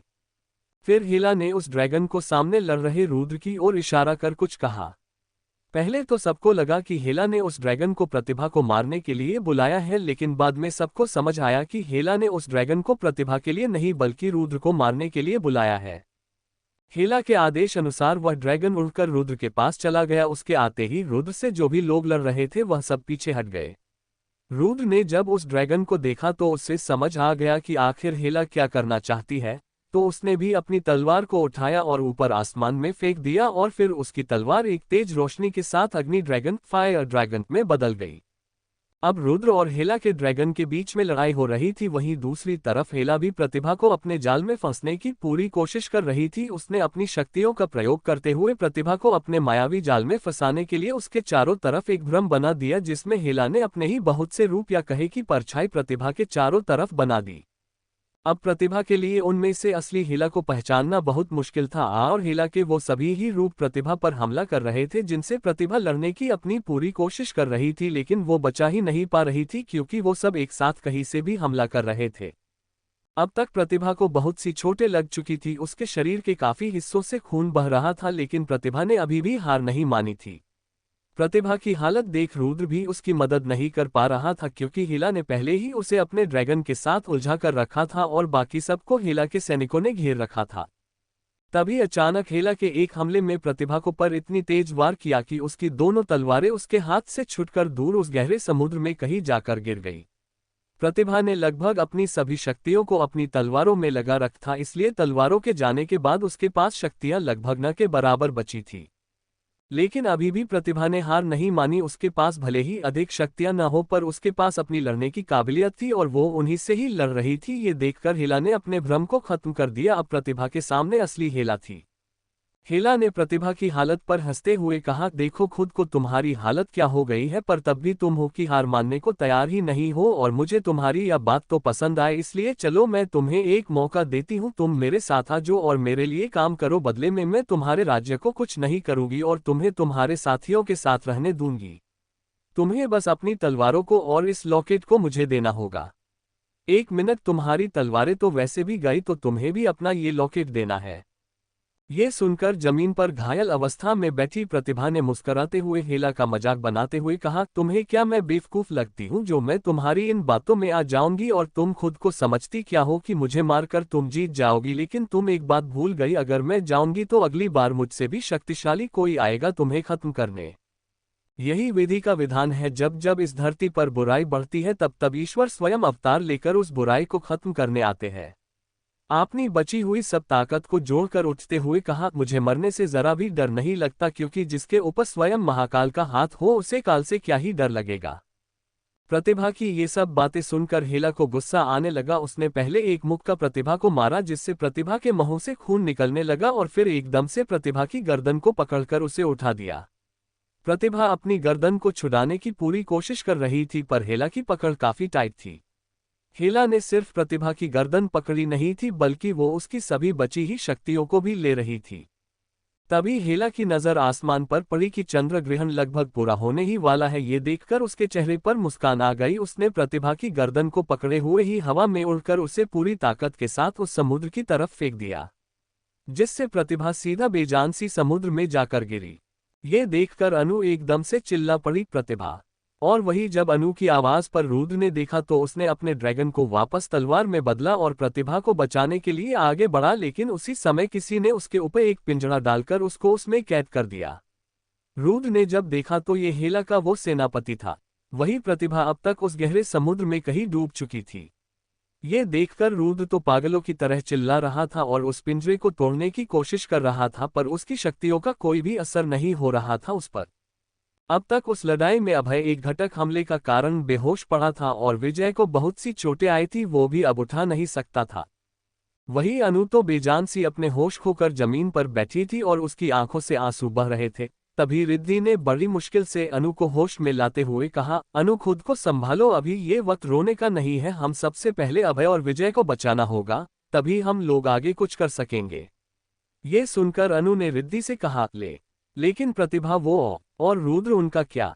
तो रिद्धि ने कहा, हाँ, लेकिन अभी पहले हमें अभय और विजय को बचाना होगा, तभी हम कुछ कर पाएंगे, वरना सिर्फ हम दोनों हेला का कुछ नहीं कर सकते।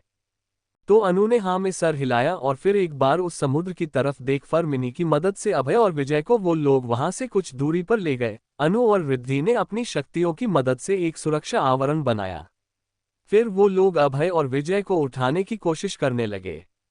वही हेला ने रुद्र के पास आकर उसको देखते हुए कहा, क्या हुआ राजकुमार, उस लड़की के मरने पर तुम क्यों इतने पागल हो रहे हो, जरा मैं भी तो जानूं। इतना बोल हेला ने अपनी मायावी शक्ति से रुद्र के दिमाग के अंदर झांका, फिर कुछ देर बाद अपनी आंखें खोलकर हंसते हुए कहा, यानी मैंने अभी अभी शिवगढ़ की राजकुमारी और विजयगढ़ की होने वाली महारानी को मारा है।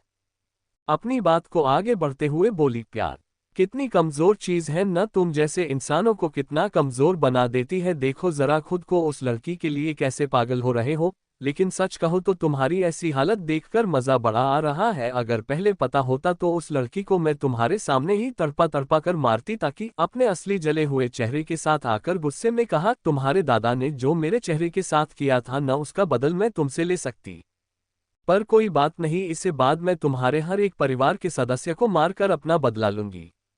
इसके बाद हेला वापस अपने स्थान पर गई और फिर से अपनी विधि को करने लगी, और जैसे ही चंद्र ग्रहण पूरा हुआ और उसकी वो काली रोशनी हेला पर पड़ने लगी, जिससे हेला हवा में उड़ने लगी और उस काले धुएं ने चारों तरफ से घेर लिया। ये सब देखकर हेला के सभी लोग जमीन पर अपने घुटने टेककर बैठ गए और हेला की जय बोलने लगे। इस समय पूरा आसमान काला था, कोई भी रोशनी का स्रोत नहीं था, हर तरफ भी बुराई फैली हुई थी। वही शिवगढ़ के शिव मंदिर में सभी लोग पूजा कर रहे थे, तभी आसमान के बदलते रंग और पंछियों के भागने से सभी लोग घबराए हुए थे। तभी अचानक से एक हवा के झोंके के साथ शिव जी के सामने जल रही बड़ी सी आरती बुझ गई। ये होते ही सभी लोग हैरान हो गए, पूरे मंदिर में एकदम सन्नाटा छा गया। ये देख मंदिर के पंडित जी बोले, अनर्थ अनर्थ हो गया, ये तो बिल्कुल भी अच्छे संकेत नहीं है, कहीं हमारी राजकुमारी को कुछ हो न गया हो। ये सुन महाराज वीर प्रताप सिंह की तो हालत खराब हो गई, उनकी आंखों में आंसू से आ गए। ये देखकर राज प्रताप बोले, ऐसा कुछ नहीं हुआ होगा, ये आरती सिर्फ हवा के कारण बुझी है, हमें अपनी बहन पर पूरा यकीन है, वो इतनी कमजोर नहीं कि उससे कुछ भी हो। राज ये सब बोल जरूर रहा था, लेकिन उसका खुद का मन बहुत घबराया हुआ था। वही इतनी देर से शांत बैठे साधु बाबा बोले, ऐसा कदापि नहीं हो सकता, हमारी महारानी को कुछ नहीं हो सकता, उन्हें स्वयं महादेव ने चुना है और आशीर्वाद दिया है, इसलिए आप सब हिम्मत रखिए, उन्हें कुछ नहीं होगा। और ये तो कुछ पल के काले बादल हैं, ये तो है ही जाएंगे। उनकी बात सुन सब लोगों ने उन पर थोड़ा भरोसा किया और वापस आरती को जलाकर प्रार्थना करने लगे। वही विजयगढ़ के गुरुकुल में महागुरु के साथ सभी गुरुओं के अलावा राज परिवार के लोग भी थे, क्योंकि उन लोगों ने इस समय महागुरु के पास आना ही सही समझा था। राजमाता ने महागुरु से कहा, पता नहीं हमारे बच्चे किस हाल में होंगे, मेरा मन बहुत घबरा रहा है, जैसे किसी के साथ कुछ हुआ हो। ये सुन महागुरु शांत रहे, क्योंकि उन्हें पता तो था कि वहां क्या हुआ है, पर वो ये बात किसी को यहाँ अभी नहीं बता सकते थे। महागुरु ने अपने ही मन में कहा, हे महादेव, ये क्या कर रहे हैं आप, आखिर ऐसा क्यों हो रहा है, उस बच्ची को अपने ही स्वयं चुना है और उसके साथ ये सब क्यों हो रहा है, कुछ तो करिए आप। मायावी जंगल में अब चंद पर ढक चुका था, चंद्र ग्रहण पर होने को था और साथ ही हेला की शक्तियां चरम पर थी। कुछ ही देर में हेला को पूरी तरह से बुराई की शक्तियां मिल गई और वो धुआं भी अब हट गया था। हेला नीचे जमीन पर उतर आई। हेला अब पूरी तरह से बदल चुकी थी, उसका जला हुआ चेहरा पर ठीक होकर एक सुंदर पर डरावने चेहरे में बदल गया था और उसके काले लंबे बाल हवा में लहरा रहे थे। उसके हाथों के नाखून अब पहले से बड़े होकर काले रंग के हो चुके थे, उसको देखकर ही लग रहा था कि वो कितनी शक्तिशाली हो। उसकी वो भयानक आभा किसी को भी अपने सामने झुकने पर मजबूर कर दे। उसके पास से मात्र गुजरने से ही हेला के सभी सैनिक उससे डरकर झुके जमीन पर बैठे गए थे, उनका पूरा शरीर कांप रहा था और पसीने आ रहे थे। हेला सीधा वहां से रुद्र, जिसे उसके दो सैनिकों ने पकड़ रखा था, उस पिंजरे से बाहर निकालकर उसके हाथ पैर को बांधकर दो सैनिकों ने पकड़ कर रखा था और उसकी तलवार को उससे लेकर अलग रखा था। हेला ने रुद्र के पास जाकर उससे देखा, फिर कहा, देखा तुम मुझे यहाँ रोकने आए थे, पर तुम कुछ नहीं कर पाए, बल्कि तुमने अपने प्यार को खो दिया और साथ ही अब अपनी शक्तियों को भी खो गए। हेला ने अपने दोनों सैनिकों को रुद्र को खड़ा करने का इशारा किया तो उन सैनिकों ने ऐसा ही किया। तो हेला ने रुद्र के करीब जाकर अपने हाथों की उंगली से उसका सर उपकिया, फिर अपने नाखूनों को उसके चेहरे पर फिराते हुए या कहे कि गड़ाते हुए कहा, वैसे मानना पड़ेगा तुम हो तो बहुत ही आकर्षक कि मेरा भी दिल तुम पर आ गया है। वैसे भी इतने सालों में मुझे कोई पसंद नहीं आया, पर तुम इतने बुरे भी नहीं हो, लेकिन तुमने जो उस लड़की के साथ मिलकर मेरे खिलाफ किया वो मुझे पसंद नहीं आया, और जो चीज़ हेला को पसंद नहीं आती उसकी सजा मिलती, इसलिए तुम्हें भी मिलेगी। पर सबसे पहले तुम्हारी शक्तियां मुझे चाहिए, जिनके लिए मैं बेताब हूं। इतना हेला ने अपने जादू से रुद्र को हवा में कर दिया, जिससे उसके हाथ खुल गए और हेला उसके अंदर की शक्तियां निकालने की कोशिश लगी, लेकिन वो रुद्र के अंदर से बाकी शक्तियां निकाली शुरू करती उससे पहले ही उसके कानों में एक अजीब सी आवाज आए। उसने पीछे पलट कर देखा तो ये आवाज समुद्र से आ रही थी। तभी अचानक कहीं से बहुत तेजी से कुछ उड़ता हुआ आया और सीधा हेला के उस हाथ पर जिससे वो जादू कर रही थी उस पर लगा, जिसके कारण उसने जो रुद्र को उठाया था वो जादू टूट गया और रुद्र सीधा जमीन पर गिर। यह देखकर सब हैरान हुए कि आखिर अब किसकी हिम्मत हो गई हेला पर हमला करने की। सबने उस तरफ देख जहां समुद्र में हलचल हो रही थी। तभी सबने देखा कि समुद्र में से कोई बाहर आ रहा है। सबने ध्यान से देख तो ये कोई लड़की थी। एक लड़की समुद्र के बाहर आई जो इस समय समुद्र के ऊपर हवा में थी और उसके लंबे गहरे नीले रेशमी बाल हवा में लहरा रहे थे और उसके कपड़े जो हल्के नीले रंग के थे वो भी हवा में उड़ रहे थे। लेकिन उस लड़की ने अपनी आंखें अभी बंद कर रखी थी और अपने दोनों हाथों को फैला रखा था। उसे देखकर इस लग रहा था मानो कोई देवी प्रकट होकर आए हो, क्योंकि एक तो वो समुद्र के ठीक बीचों बीच ऊपर हवा में थी, फिर उसके ही पीछे आसमान में चांद दिख रहा था। अब तक चंद्र ग्रहण समाप्त होने को आया था और अब चांद अपने पूर्ण आकार में स्वतंत्र रूप से चमक रहा था, जिसके कारण कोई भी उस लड़की का चेहरा साफ नहीं देख पा रहा था। थोड़ी देर में वो लड़की आगे आकर समुद्र के किनारे पर उतरी और उसने अपनी आंखें बड़े आराम से खोली। उसकी वो नीली चमकदार सुंदर समुद्र से गहरी आंखें देखकर तो हर किसी का मन उनमें डूबने को करे। उस लड़की ने जैसे ही समुद्र के किनारे पर पैर रखा वैसे ही समुद्र का जल अपने आप ही आगे आ गया और उसके पैरों को छूने लगा और वो लड़की जैसे जैसे अपने कदम आगे बढ़ती वैसे वैसे जल भी अपने आप आगे आता जाता और उसके साथ चल रहा था। उस लड़की की सुंदरता और कोमलता को देखकर वहां हर कोई उस पर मंत्रमुग्ध हो गया था।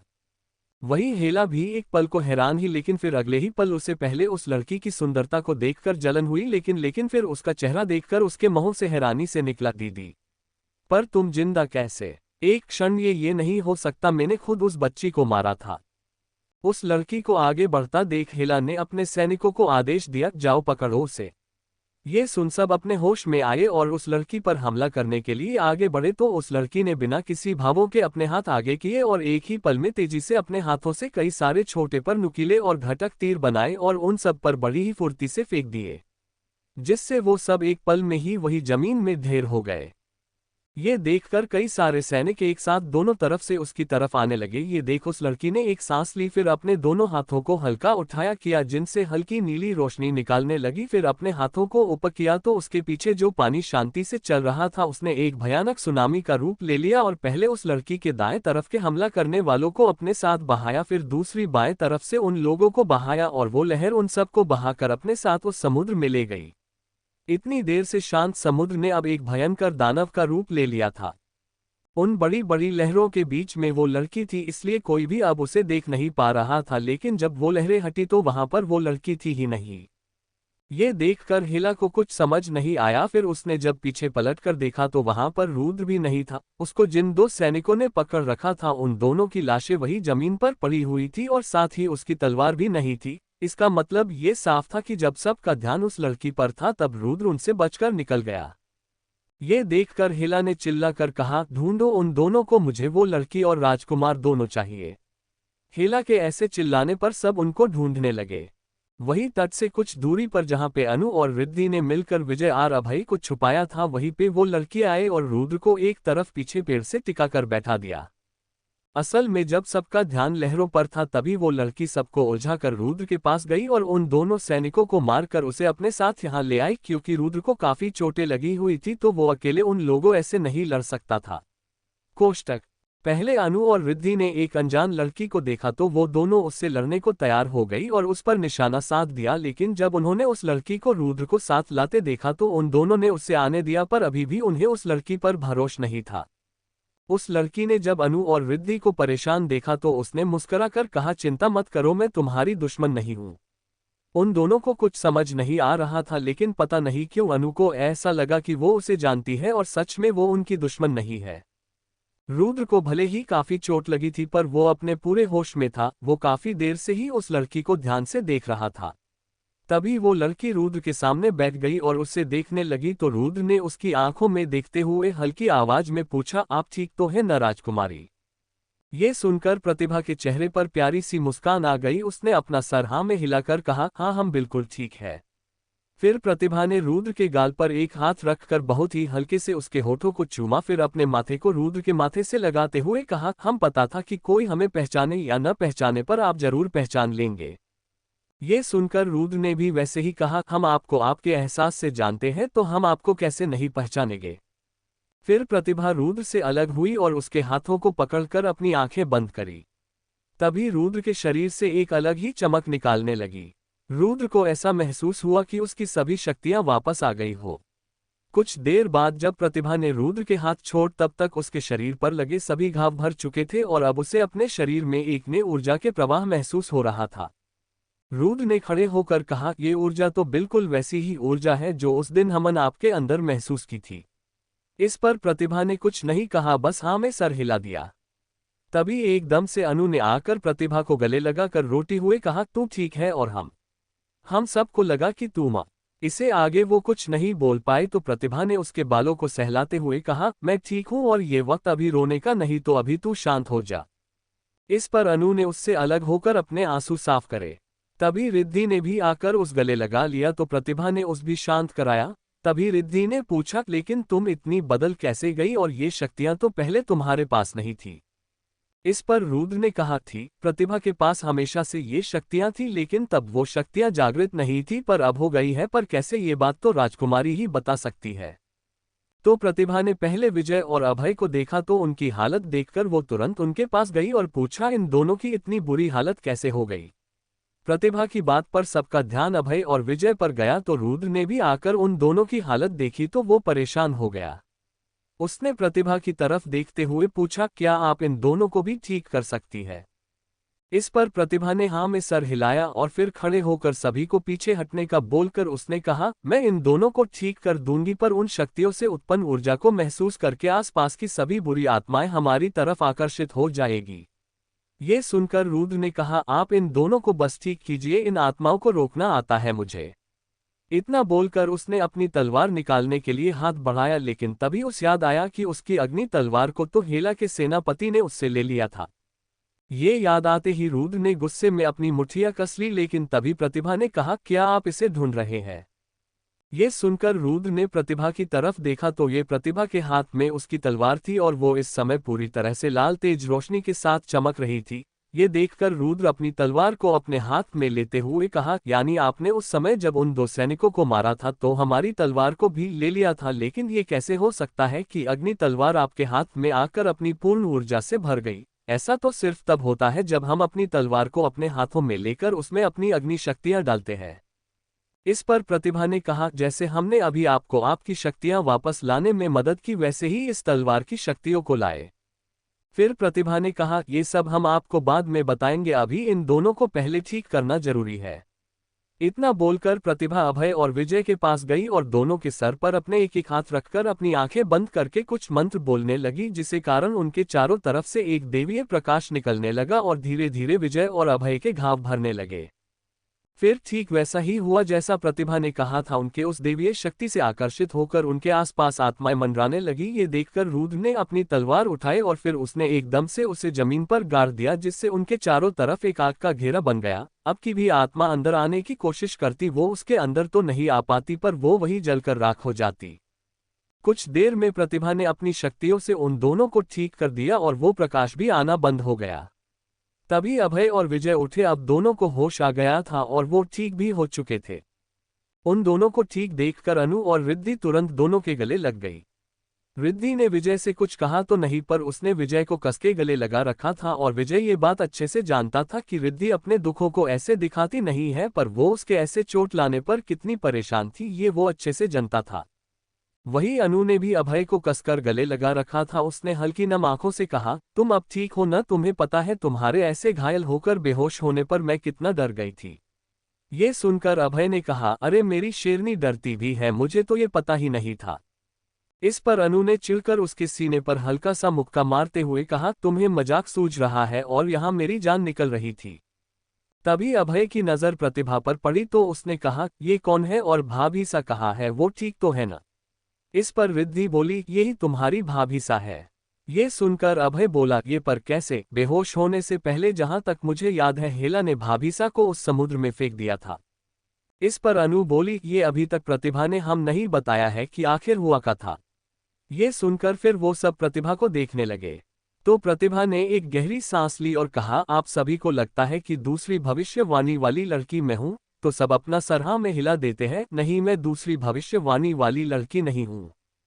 ये सुनकर सब हैरान हो जाते हैं। तो प्रतिभा आगे बताती है, असल में दूसरी भविष्यवाणी थी ही नहीं और मैं उस भविष्यवाणी का हिस्सा हूं, पर पहली भविष्यवाणी का।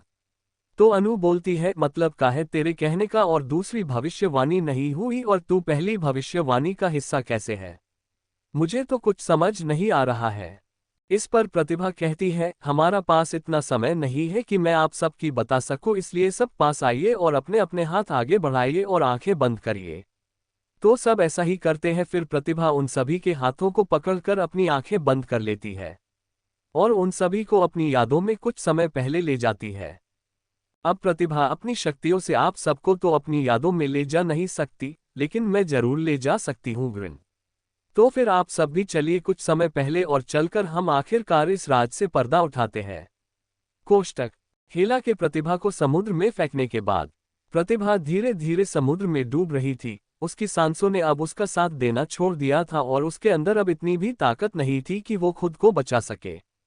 धीरे धीरे वो पानी की गहराई में जाती जा रही थी। उसकी आंखों के सामने अंधेरा छाने लगा था। तभी उसे ऐसा लगा कि ये सब तो पहले भी हो चुका है। जब वो अपनी पुरानी जिंदगी में पानी में डूबकर मर रही थी तब बिल्कुल ऐसा ही तो उसके साथ हुआ था।